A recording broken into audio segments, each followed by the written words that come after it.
Hello guys, welcome to my channel. आज इस video के माध्यम से हम लोग न्यूटन के नियम समझेंगे। न्यूटन ने 3 नियम दिए हैं, उनको आज हम एक एक करके समझेंगे। तो पहला नियम न्यूटन का दिया था कि यदि कोई वस्तु विरामावस्था में है, यदि कोई वस्तु रुकी हुई है तो वह अगर वह विरामावस्था में है तो वह विरामावस्था में ही रहेगी। यदि वो समान गति से अगर गतिशील है, मतलब अगर वो चल रही है तो वो चलती ही रहेगी। उसकी स्थिति में परिवर्तन तब तक नहीं होगा जब तक कोई बाह्य बल लगाकर उनकी स्थितियों में परिवर्तन नहीं किया जाएगा। जैसे मानते हैं, एक हम उदाहरण यहाँ पे समझते हैं। जैसे मान लो ये कैप रखा हुआ है, तो ये कैप विरामावस्था में है। अब ये विरामावस्था में ऐसे ही बना रहेगा, लेकिन इसकी स्थिति कब बदलेगी? जब इसको हम बाह्य बल लगा के ऐसे हमने खिसकाया, तब इसकी स्थिति में परिवर्तन हुआ। तो इसी तरह कोई गतिशील वस्तु है, वो भी तभी बदलेगी जब उस पर ब्रेक लगाकर या किसी बाह्य बल द्वारा उसको रोका जाएगा, तब उसकी स्थिति में परिवर्तन होता है। तो प्रथम नियम यही है कि यदि कोई वस्तु विरामावस्था में है तो वह विरामावस्था में ही रहेगी। यदि कोई वस्तु समान वेग से चल रही है तो वह चलती ही रहेगी।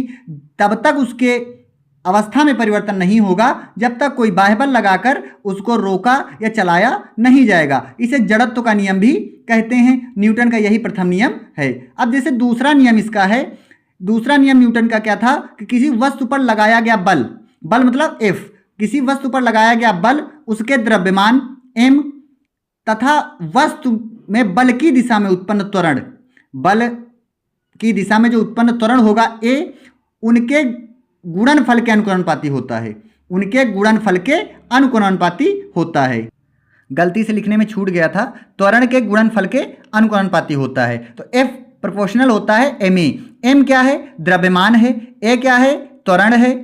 और F क्या है? लगाया गया बल है। तो द्वितीय नियम क्या होता है कि किसी वस्तु पर लगाया गया बल, उस वस्तु के द्रव्यमान तथा वस्तु में बल की दिशा में उत्पन्न त्वरण, जो बल की दिशा में जो उत्पन्न उसका त्वरण होगा, उसके गुणनफल के अनुकरणपाती होता है। यह इसका दूसरा नियम हो गया। और तीसरा नियम होता है इसका कि प्रत्येक क्रिया की उसके बराबर, प्रत्येक क्रिया में उसके बराबर परंतु विपरीत दिशा में प्रतिक्रिया होती है। इसको क्रिया प्रतिक्रिया का नियम भी कहते हैं। इसके लिए एग्जाम्पल जैसे हैं, जैसे आप कुएं से पानी खींचते हैं तो देखा होगा कि जब कुएं से आप पानी खींचते हैं तो बाल्टी भी उतना ही प्रेशर आपको खींचने में लगाती है जितना आप उसको खींचने में लगाते हैं। वैसे ही जैसे आप किसी को थप्पड़ मारते हैं तो आपके हाथ में भी चोट लगती है, क्योंकि यह क्रिया प्रतिक्रिया का नियम होता है। जैसे बंदूक की गोली है, बंदूक जितनी स्पीड में आगे गोली निकालती है उतनी स्पीड में वो पीछे भी आती है। तो इससे क्रिया प्रतिक्रिया का नियम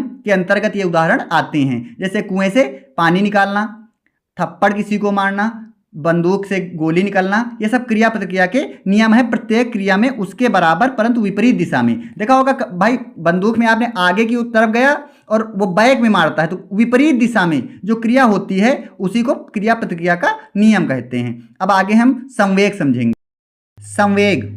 संवेग समझते हैं। संवेग क्या होता है? किसी वस्तु के द्रव्यमान, द्रव्यमान मतलब m, किसी वस्तु के द्रव्यमान और वेग, जो उसका वेग है, किसी वस्तु का वेग और द्रव्यमान के गुणनफल को वस्तु का संवेग कहते हैं। इसे P से प्रदर्शित करते हैं। किससे प्रदर्शित करेंगे?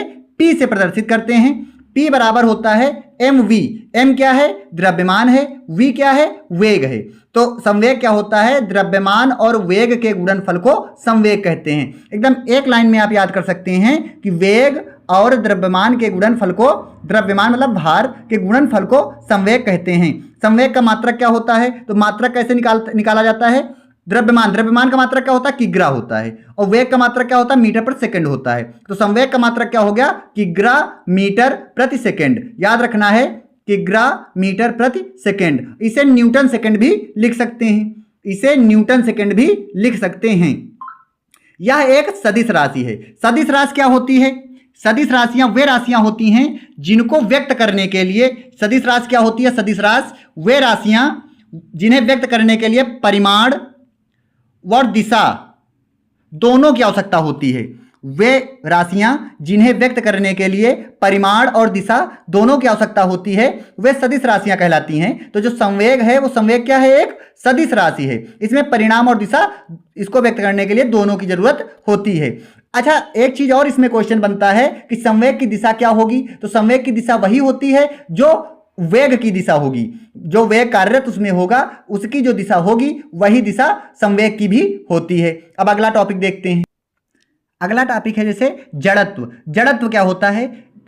वस्तुओं की एक ऐसी प्रवृत्ति होती है जिससे वे क्या करती हैं, अगर वो गतिशील अवस्था में हैं तो वो गतिशील अवस्था में ही बनी रहेंगी, अगर वो विरामावस्था में हैं तो वो विरामावस्था में ही बनी रहेंगी। मतलब वस्तुएं स्वयं अपनी स्थिति को परिवर्तित नहीं कर सकती हैं। जैसा कि अभी हमने न्यूटन के लॉ में बताया था, फर्स्ट लॉ में, कि अगर कोई वस्तु विरामावस्था में तो विरामावस्था में ही बनी रहती है, यदि वस्तु कोई गतिशील अवस्था में तो गतिशील अवस्था में ही बनी रहती है। जब तक कोई बाह्य बल लगाकर उनकी वस्तु की स्थिति को परिवर्तित नहीं किया जाता है तब तक वे वैसे ही उसी स्थिति में बनी रहती हैं। तो इसी गुण के वस्तुओं के ऐसा गुण जिसमें वे अगर गतिशील अवस्था में हैं या विरामावस्था में हैं तो वह स्वयं अपनी स्थिति को परिवर्तित नहीं कर सकती हैं। ऐसी गुण को जड़त्व कहते हैं। अब अगला टॉपिक हम देखते हैं। इस वीडियो के लास्ट में हम लोग एक आंकिक प्रश्न समझ लेते हैं, फिर इस टॉपिक का आंकिक प्रश्न नेक्स्ट वीडियो में हम डालेंगे।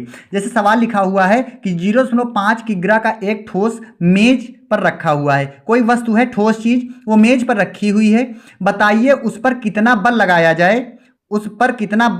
जाए कि वो 4 सेकंड में 2 मीटर प्रति सेकंड का वेग प्राप्त कर ले, मतलब उसमें 2 मीटर प्रति सेकंड का वेग उत्पन्न हो जाए। एक बार फिर सवाल पढ़ते हैं कि 0.5 kg, मतलब ये क्या दे रहा, किसी चीज का द्रव्यमान दे रहा, तो m बराबर दे रहा 0.5 kg दे रहा है। कह रहा कि बताइए कि उस पर कितना बल लगाया जाए। बल मतलब F निकालना है आपको। F बराबर दे रहा है क्वेश्चन मार्क।